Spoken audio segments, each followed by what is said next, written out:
नमस्कार। अपना उत्तराखंड के इस वक्त के बुलेटिन के साथ मैं हूं अनुपम। प्रदेश की हर छोटी बड़ी खबरों को लेकर चमोली के जोशीमठ का नाम बदल गया है। जोशीमठ की जगह अब ज्योतिर्मठ नाम नया नाम होगा। इसके साथ ही कोशिया कुटोली तहसील का नाम भी बदल गया है, जो अब श्री कैंची धाम तहसील के नाम से जानी जाएगी। कोशिया कुटोली तहसील नैनीताल जिले में आती है। केंद्र सरकार ने राज्य सरकार के प्रस्ताव को हरी झंडी दे दी है। दोनों तहसील का नाम बदलने की घोषणा पिछले साल सीएम पुष्कर सिंह धामी ने की थी।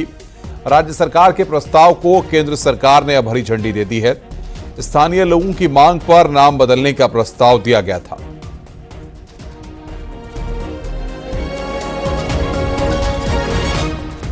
जोशीमठ का नाम ज्योतिर्मठ घोषित होते ही ज्योतिर्मठ परिसर में श्रद्धालुओं ने मिठाई बांटी। साथ ही स्थानीय भक्तों द्वारा आतिशबाजी की गई। उपस्थित लोगों ने शंकराचार्य जी महाराज का आभार जताया। साथ ही सीएम धामी की भी तारीफ की। आज के बाद वैसे तो प्राचीन इतिहास में इस स्थान को ज्योतिर्मठ के रूप से ही जाना जाता है।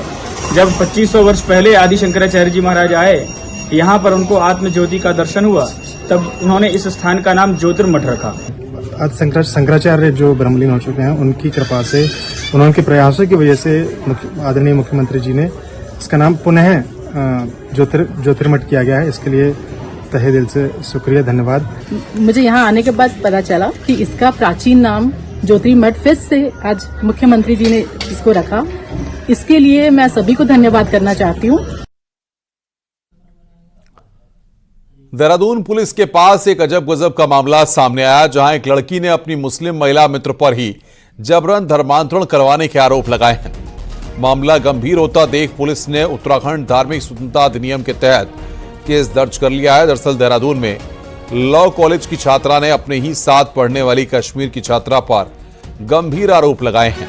छात्रा का कहना है कि उसकी दोस्त बार बार उसे धर्म परिवर्तन के लिए कहती है, साथ ही उसे धर्म विशेष के लड़के से शादी करने के लिए उकसाती है। लेकिन जब पीड़िता ने मना किया तो आरोपित छात्रा ने युवती के कुछ प्राइवेट फोटो भी सोशल मीडिया में वायरल करने की धमकी दी, जिसके बाद केस दर्ज किया गया है। थानी कॉलेज में पढ़ती है और वहाँ पर उसके साथ उसकी एक दोस्त है जो कश्मीरी मूल से रहने वाली है, वो भी उनके साथ पढ़ती है और वो दोनों साथ में थे। कहीं उसकी कोई प्राइवेट फोटोग्राफ्स उसके द्वारा ले ली गई थी और इसके बाद जो है उसको समय समय पर अपने अन्य दोस्तों के साथ दोस्ती करने के लिए उकसाया गया था। चूंकि तहरीर प्राप्त हुई थी, इसके साथ ही तहरीर के आधार पर इसमें उत्तराखंड धर्मांतरण निषेध जो हमारा एक्ट है उसके तहत मुकदमा दर्ज हो गया था। पहाड़ की शांत वादियां उत्तर प्रदेश के अपराधियों के लिए अपराध छुपाने का ठिकाना बनती जा रही हैं। मामला लैंसडाउन के विलासू गांव का है, जहां के जंगल में एक युवक का जला हुआ शव बरामद हुआ है। बताया जा रहा है कि उत्तर प्रदेश के रहने वाले अजय कुमार की हत्या कर उसके शव को आरोपियों ने लैंसडाउन के जंगल में फेंक दिया था। हत्या आरोपियों की निशानदेही पर यूपी और पौड़ी पुलिस ने जंगल में सर्च ऑपरेशन चलाया तो शव बरामद हुआ। हालांकि बीते दिनों जंगल में आग लगने के चलते शव आग की लपेट में आ गया था और बुरी तरह से जला हुआ मिला। बिजनौर जिले से एक पुलिस की टीम आई थी, जो कि लैंसडाउन में उन्होंने सूचना दी कि किसी जो एक मिसिंग पर्सन था बिजनौर से, सर्च अभियान चलाया और वहाँ पे एक शव बरामद किया गया था, जिसको कल हम लोगों ने रिकवर करते हुए पंचायतनामा भरवाया गया और आज उसका पोस्टमार्टम करवाया जा रहा है। पहाड़ में गर्मी बढ़ने के साथ ही एक बार फिर से जंगल धधकने लगे। कुमाऊं के कई जंगल आग की चपेट में है। नैनीताल जिले के जोलीकोट, पंगुड, भवाली के जंगल जल रहे हैं। वहीं आग पूरे फायर सीजन की अगर हम बात करें तो अभी तक प्रदेश में 1210 आग की घटनाएं हुई हैं, जिसमें 1644 हेक्टेयर जंगल प्रभावित हुआ और करीब 34 लाख के नुकसान वन विभाग को अब तक हुए हैं। पहाड़ तप रहे हैं और जंगल जल रहे हैं। नैनीताल वन विभाग में आग के कहर से खतरा हो गया है, तो वन विभाग सिर्फ राम भरोसे ही चल रहा है।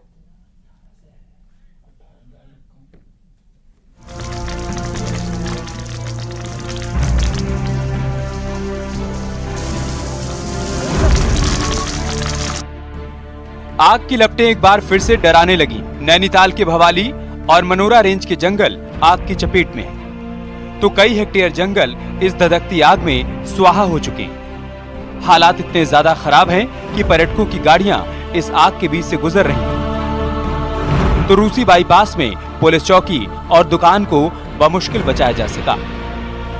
पार्किंग में इतनी अफरा तफरी मची कि 20 से ज्यादा गाड़ियों को हटाना पड़ा। फिर हम लोग आए अपने यहाँ से, जितना हो सकता है थोड़ी हमने करा, बाकी फायर सर्विस की गाड़ी आ गई थी, उनको बुला लिया था, पुलिस वाले लगे थे, बेचारे सभी लगे थे यहाँ पर बुझाने को, फिर भी बहुत मतलब आउट ऑफ कंट्रोल थी। गर्मी बढ़ने के साथ ही पहाड़ में एक बार फिर से जंगल धधकने लगे हैं। हरियाली के बीच चारों तरफ धुएं का गुबार दिखाई दे रहा है। पर्यटन सीजन के दौरान जल रहे जंगलों ने प्रशासन और वन विभाग की मुश्किलें बढ़ा दी हैं। सुबह सूचना मिलने के बाद तत्काल हम लोगों ने अपनी टीम को लगाया है और फायर ब्रिगेड भी बुलाई गई है रोड साइड, क्योंकि पार्किंग गाड़ियाँ खड़ी है उनकी सुरक्षा के लिए, और बाकी चारों तरफ हमारे जो है 20 लोग लगे हुए हैं। बहरहाल पिछले दिनों मुख्यमंत्री ने जंगल की आग की रोकथाम को लेकर निर्देश दिए थे, लेकिन नैनीताल वन विभाग कहीं भी संजीदा दिखाई नहीं देता। ऐसे में अब सिर्फ सहारा मॉनसून का ही बचा है, बारिश हो और जंगल बच जाएं। न्यूज़ 18 के लिए नैनीताल से वीरेंद्र बिष्ट की रिपोर्ट।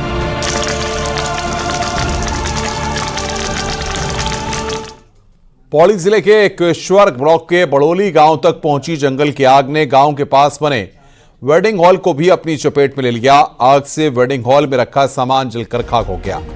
सूचना पर मौके पर पहुंची फायर ब्रिगेड की टीम ने 4 घंटे की मशक्कत के बाद आग पर काबू पाया।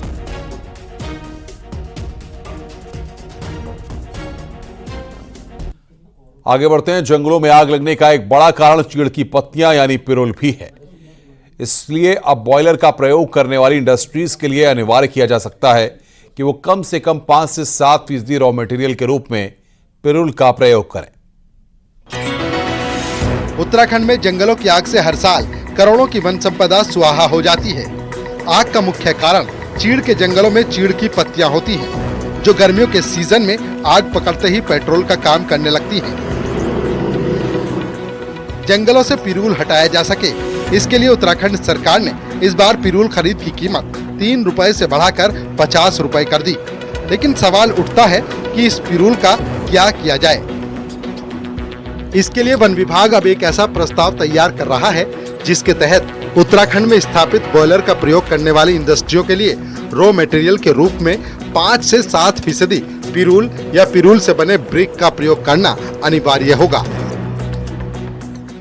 ये जो रॉ मटेरियल है, ये चूंकि एक अच्छा रॉ मटेरियल है, उसके लिए जितने भी हमारे इंडस्ट्रीज ऐसी हैं जहाँ पे बॉयलर्स इस्तेमाल होते हैं, तो उन बॉयलर्स के लिए एक अच्छा फ्यूल का एक ये ऑल्टरनेट है। तो कोशिश हम लोग ये कर रहे हैं कि जितने भी हमारी उत्तराखंड की इंडस्ट्रीज हैं जहाँ जहाँ बॉयलर हैं, उनमें हम लोग इसका एक मैंडेटरी कराएं कि उनको 5 से 7% जो है वो पिरूल या उससे आधारित जो पैलेट्स हैं उनका उपयोग किया जाए। उत्तराखंड में इस बार जंगल की आग ने खूब तांडव मचाया। गढ़वाल से लेकर कुमाऊं तक 6 लोग आग की भेंट चढ़ गए।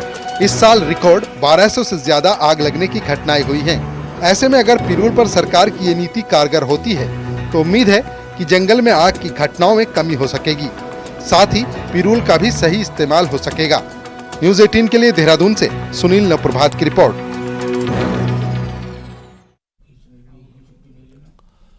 ओडिशा में मोहन चरण मांझी की बीजेपी सरकार का आगाज हो गया है। आज उन्होंने सीएम पद की शपथ भी ले ली है। इस मौके पर पीएम मोदी और बीजेपी शासित राज्यों के कई मुख्यमंत्री भी शामिल हुए। उत्तराखंड के सीएम पुष्कर सिंह धामी भी शपथ ग्रहण के मौके पर शामिल हुए।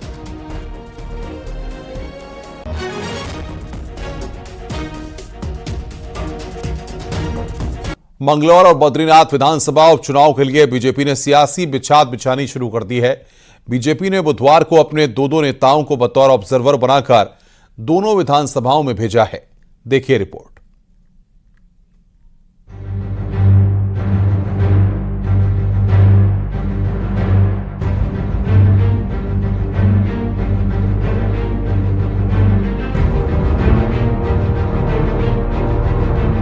मौका भले ही विधानसभा उपचुनाव का हो, लेकिन बीजेपी इसे बिल्कुल भी हल्के में नहीं लेना चाहती है।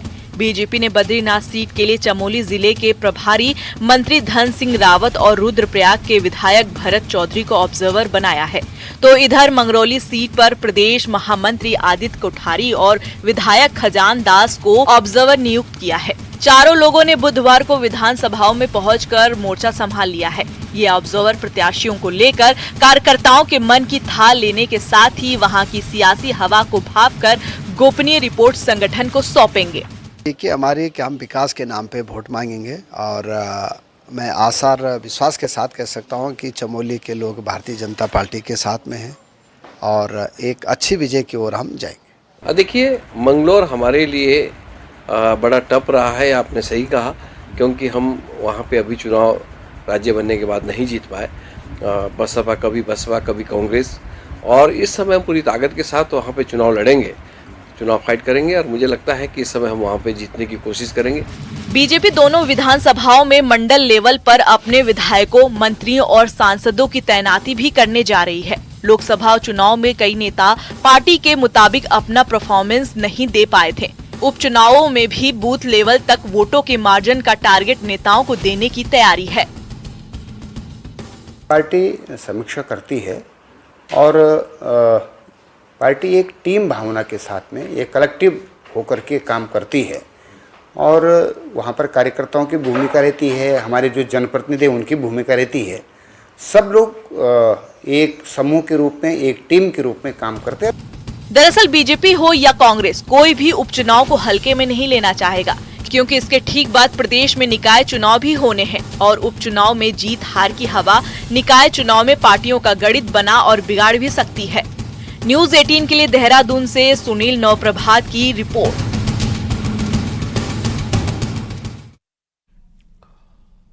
उत्तराखंड राज्य बनने के बाद पहली बार भारत के प्रथम गांव माड़ा और नीति सहित मलारी घाटी में इस बद्रीनाथ विधानसभा उपचुनाव में मतदान होगा, जिससे घाटी में काफी रौनक है। देखिए रिपोर्ट।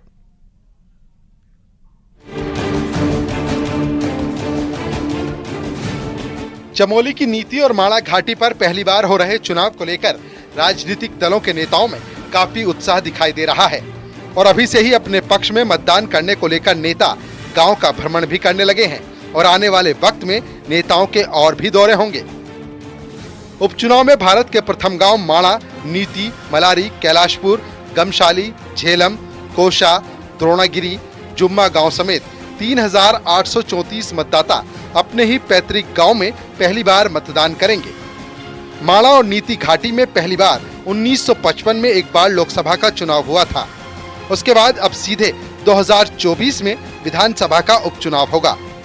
दरअसल नीति माड़ा घाटी दीपावली के बाद ठंड की वजह से बंद हो जाती है, यानी यहाँ के लोग पलायन करके तराई वाले इलाकों में पहुँच जाते हैं और फरवरी, मार्च और अप्रैल में बर्फबारी होती है और बर्फ की वजह से यहाँ चुनाव संपन्न नहीं कराए जा सके हैं। लेकिन इस विधानसभा उपचुनाव में पहला मौका आया है जब घाटी में ही पहली बार विधानसभा के चुनाव संपन्न हो रहे हैं। ये उपचुनाव ही सही पर पहला चुनाव है जिसमें नीति घाटी के लोग अपने मूल निवासों में मतदान करेंगे। इससे पहले जब वोटिंग होती थी तो शीतकाल में वो मतदान होता था और इनको जो ग्रीष्मकालीन प्रवास के दौरान इनको मासों में एक बूथ बनाया जाता था, वहाँ ये वोट करते थे। बद्रीनाथ विधानसभा सीट पर उपचुनाव की तारीख तय होने के बाद प्रशासन की तैयारियां शुरू हो गई हैं। नीति मलारी घाटी में भी प्रशासन की तैयारियां पूरी हो चुकी हैं। साथ ही आदर्श पोलिंग बूथ भी बनाए जाएंगे। अपने जो मूल उनके गांव हैं वहीं अपना वोट कास्ट करेंगे, तो उसके लिए हम लोग प्रॉपर उसकी रिपोर्टिंग कर रहे हैं। जो हमारे बूथ हैं उनका फिजिकल वेरिफिकेशन कर रहे हैं। जो मूलभूत सुविधाएं होनी चाहिए बूथ पे, उसको सुचारू रूप से हम व्यवस्थित करने के लिए पूरा प्रयास कर रहे हैं। सरकार का फोकस है कि इन घाटियों में अधिक से अधिक रोजगार की संभावनाओं को तलाशा जाए। उपचुनाव में हो रहे मतदान से लोगों की उम्मीद और बढ़ गई है।